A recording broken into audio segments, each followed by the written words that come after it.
আগে আপনি বলেন। না, আগে না please আগে আপনি না, বলেন। না, না, না। চরিত্রের প্রেমে পড়েই আমি এই কাজটা করছি।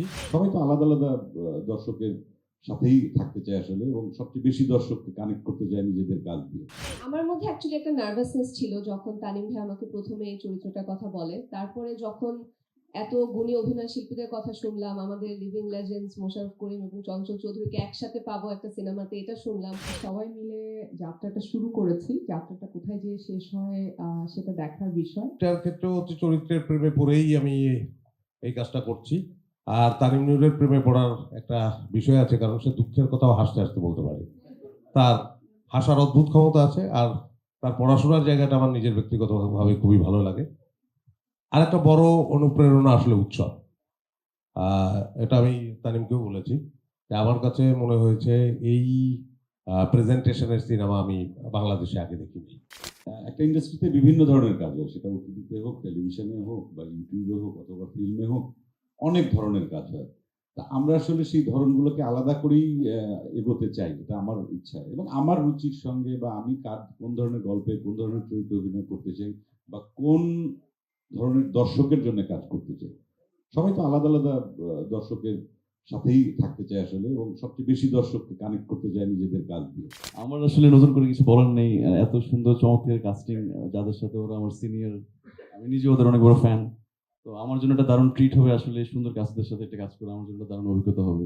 আমার মধ্যে অ্যাকচুয়ালি একটা নার্ভাসনেস ছিল যখন তানিম ভাই আমাকে প্রথমে এই চরিত্রটার কথা বলে। তারপরে যখন এত গুণী অভিনয় শিল্পীদের কথা শুনলাম, আমাদের লিভিং লেজেন্ডস মোশাররফ করিম এবং চঞ্চল চৌধুরীকে একসাথে পাবো একটা সিনেমাতে, এটা শুনলাম।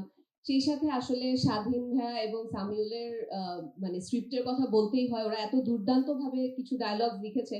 সবকিছু দেখার পরে মনে হলো এটা খুবই এক্সাইটিং একটা জার্নি হবে, এবং বনলতা এক্সপ্রেসের পুরো জার্নিটা আমি খুবই লুক ফরওয়ার্ড করছি যে অনেক দুর্দান্ত কিছু একটা হবে। সেটাও দারুচিনি দ্বীপের ওই চরিত্রটি আমি যখন উপন্যাসটি এমনি অন্য সময় জীবনেও জানতাম না যে ওই চরিত্রটি আমার করা হবে, কিন্তু যখন এবং রেগুলার মিডিয়া বা ফিল্মে অভিনয়ের কথা চিন্তাও করিনি, থিয়েটার করতাম, সেই সময় ওই চরিত্রটি আমার পড়ার সময় মনে হয়েছিল এই চরিত্রটা যদি অভিনয় করতে পারতাম। বনলতা এক্সপ্রেসের এটা একটা বড় এক্সাইটমেন্ট আমার জন্য।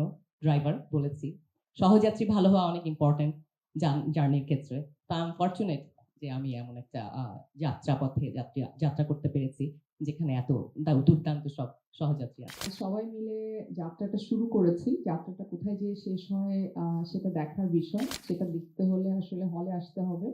এবং আমি এই ট্রেনে যাচ্ছি কারণ হচ্ছে এই ট্রেনের যে চালক, সে আমার যাত্রী আছে, তাদের সবাইকে আমার ভীষণ পছন্দ। আমার মনে হয়েছে যে এরকম একটা কাজের সাথে আমি আসলে হতে চাই। তাই এখন দেখা যাক বাকিটা কোথায় গিয়ে শেষ হয় আমাদের যাত্রা। তানিমের সাথে পরিচয়ে আসলে অনেকদিন থেকে ওর প্রথম ছবিতে আমি ছিলাম।